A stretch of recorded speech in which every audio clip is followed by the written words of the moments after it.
I'm speaking to the people who want more. The people who want to be the fucking pinnacle. The people who want to be accomplished. The people who want to make a fucking difference. You guys are going to have to go all the fuck in. Make a 100% commitment to give the best effort you've ever given to outwork, out-improve, out-strategize, outlast like never before.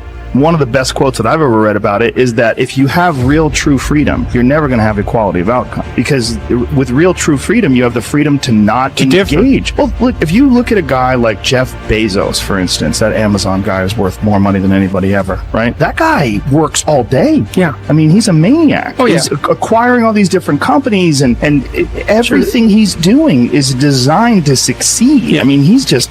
Well, that's what Gates just said, too, in a recent interview. And I know some guys that are, they're in approximately the same universe as those two, and they just work all the time. That's all the time. Yeah. And they don't just work. They work so efficiently and so effectively and make use of every second in ways you can't even imagine unless you're in that sort of position. So, and, doing that doesn't mean that you will succeed, but not doing it certainly means that you will fail. Well, not doing it certainly means you will never achieve that level of success. Obsession is wanting something so bad that I go to bed with, I wake up to it, I make whatever sacrifice, I grind, I can't live without it. You gonna get anything, you will have to pay the price. There is a price tag to greatness. You will have to work for every single thing you get, and you gotta work every single day. You gotta wake up every day and work. We do not retreat. We do not give up. We do not surrender. And the reason why most of you are not successful is because every single time stuff not going your way, you give up, you quit, you let go, and people feel weakness. They feel it. You can feel when somebody's not committed, when they're not all in, when they're not dedicated. And there's another level you get to when you go all in. Look at your belief system every single day and stick with it. Don't rush the process. Trust the process. Don't rush the process. Trust the process. Don't rush the process. Trust the process. People who do stuff consistently and on time, they surpass people who talented and gifted. You should never be satisfied with what you got. You should double your business, triple it. If you accomplish something good with hard work, the labor passes quickly, but the good endures. If you do something shameful in pursuit of pleasure, the pleasure passes quickly, but the shame endures. So as you begin to look toward making this your decade, as you begin to look toward making your life different, as you begin to look at yourself, you've got to redefine yourself. Who are you right now? And who must you become in order to create what you want? What has to change about you? What is it that you're doing right now that would be a liability for you? As you begin to look toward the future and take inventory of yourself, what is it about you right now that you've got to leave this behind because this no longer fits? Looking at where you want to go and the kind of person that you must become, the kind of standards that you have for you. What is it that you must do differently? If you want to keep on getting what you're getting, keep on doing what you're doing. It makes sense unless you change your pattern, unless you change the way you're thinking, unless you change your behavior, you're going to continue to produce the results in your life. See, all of us are winners, but some of us are producing results that we don't want. And so all you have to do is look at your game plan, look at your strategy. How is it that you have been being? What is it that you've been doing to produce this? So you're the director, you're the producer, you're writing the script, you're the star of your life.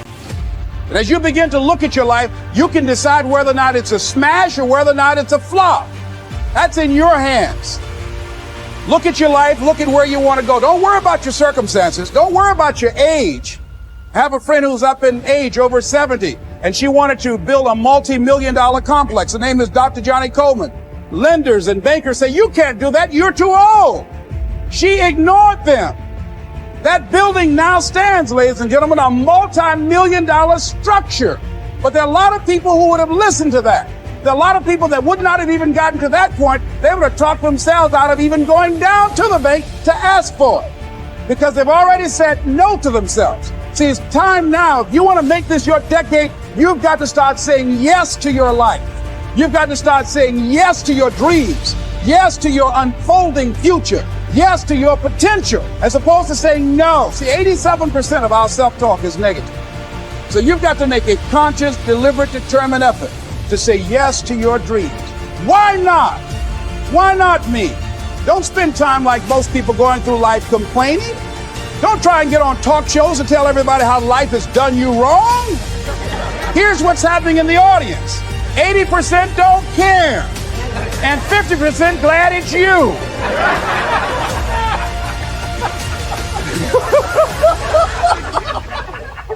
All right?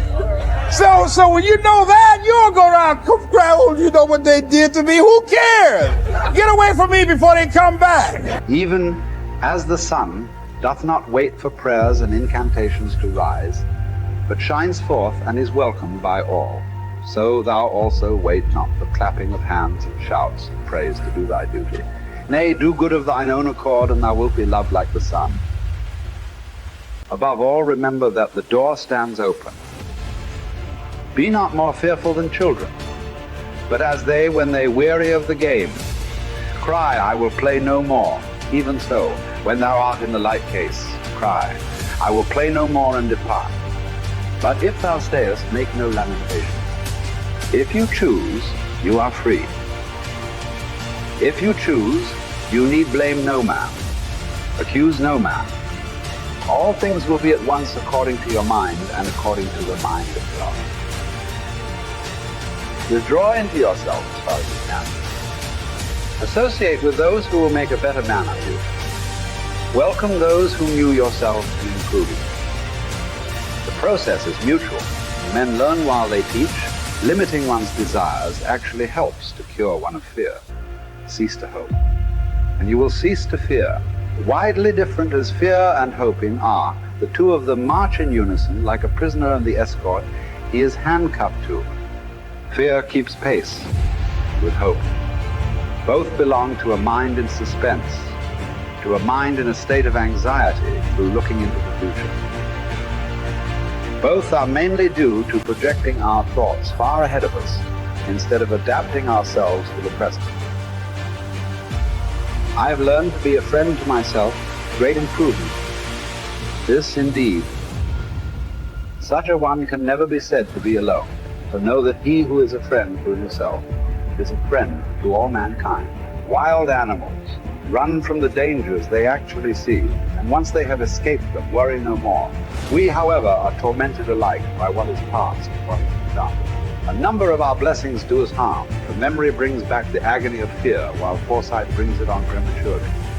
No one confines his unhappiness to the present. For the only safe harbor in this life's tossing, troubled sea is to refuse to be bothered about what the future will bring, and to stand ready and confident, squaring the breast to take without skulking or flinching whatever fortune hurls at us.